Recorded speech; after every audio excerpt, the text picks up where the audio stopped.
In this lesson, I'm going to teach you how to make a Chinese star book. So what you will notice is that there are 5 different colored papers, but you can make them the same colors, but you need 5 pieces of paper that will open up to create this star effect, and the front cover and some ribbon to open and close it. So that bead that slides down to keep it shut. All right, this is what we're going to need. Let's first learn how to take and make this origami shape. You'll notice that there's a folded at a point and then it opens up to create this type of shape that we'll use for our pages in our book. I'm going to do this twice, okay? So first I'm going to fold in half like a hot dog. Then I'm going to fold in half this way. So you've got intersecting lines across your paper. One thing that I'm extra careful about is making sure my corners match up. If that doesn't happen, you'll be pretty frustrated with your paper. So I've got my folds. Now I flip my paper over and I do a diagonal fold. Remember, fold, fold, then flip. So once I have that, I flip it back, I push down the center, it folds up like this, and then I can just flatten it, and I like to use my fingernail. Now, I bet that went pretty fast. Let me do it one more time. So I fold in half, lining up those corners precisely. Open it up, fold it in half.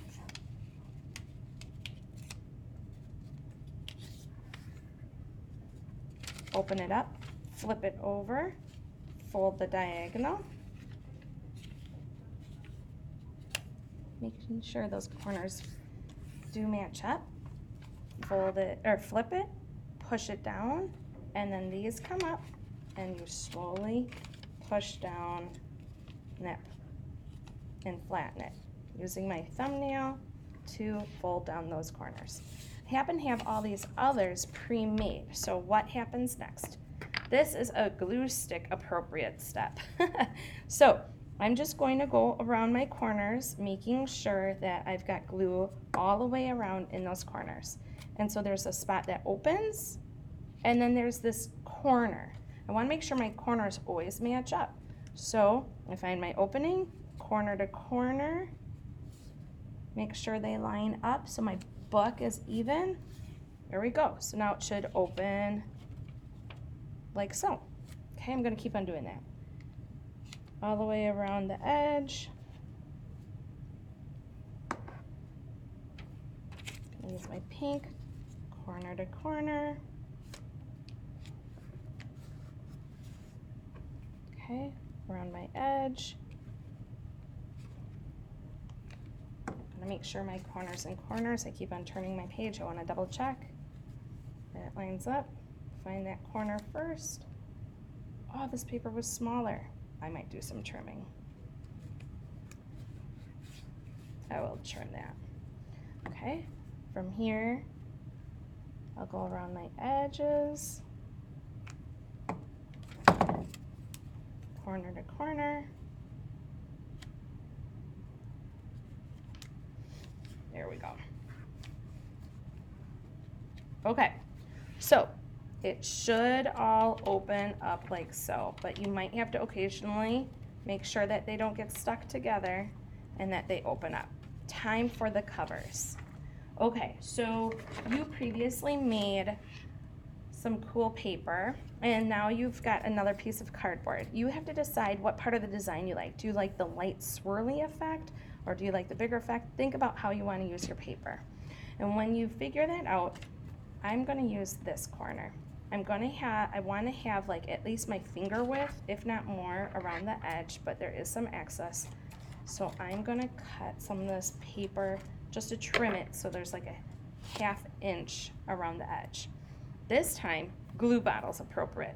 A dot does a lot. Remember, when you have too much glue, or when you have a lot of glue, it takes longer to dry. So I'm going to put my dots in the corner, and I'm going to fold my paper over while I'm holding it down, making sure I get that nice seal. Rotate it, fold my corner in while I'm holding it down and pushing this. Did you notice I'm still holding the other dot down? Fold my corner in, push like so. It's not a race. Take your time. Just make sure you hold these down as you continue. So fold. Keep that down. I like to hold it a solid 10 seconds and then we're ready for the next step. So once we're ready for the next step, we got to fold these parts in, and I like to pre-fold that. This paper can be thicker, so I want to make sure that I pre-fold this to make sure my next gluing step is a little bit easier or stays. So I'm really using my fingernail to make sure that that corner is a sharp corner. So as it's kind of opened here, I'm going to run my glue bottle, and notice it's not a thick line. That's perfect in there, and then I just hold it. And again, I'm going to make sure it's on nice and tight. I'm going to flip it over, and that allows me to push it down. I happen for this video have a second one ready to go. And then we are ready to assemble once this is dry. When we assemble, what we have to do is we have to leave a little gap in between. I like, however big your pinky is, let that be your gap. And then you will get a ribbon. And that ribbon is going to lay across. But the most important part is that these two cardboard pieces are not touching. So what happens is you're going to run a line of glue across diagonally. Whoop, I may have split a little.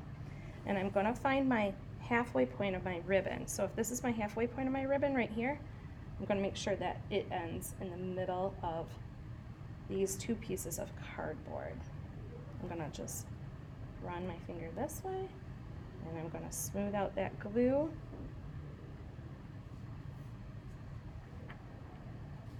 And again, holding it for 10 seconds really makes a difference. Okay, so as that's drying, let's just talk about what we're doing here. It makes sense when you look at this that this inner part becomes like the center part of our book. And what we're going to do for this one, some students prefer glue sticks, some people prefer glue. I want to make sure that I have a solid gluing down. So I'm going to take my glue bottle and I'm going to do this and once across. And I'm going to find, again, making sure that it opens up correctly. I'm going to lay it in the center like so and hold it down for 10 seconds, okay? Then, once you have that in place, then you put your glue here and fold it over.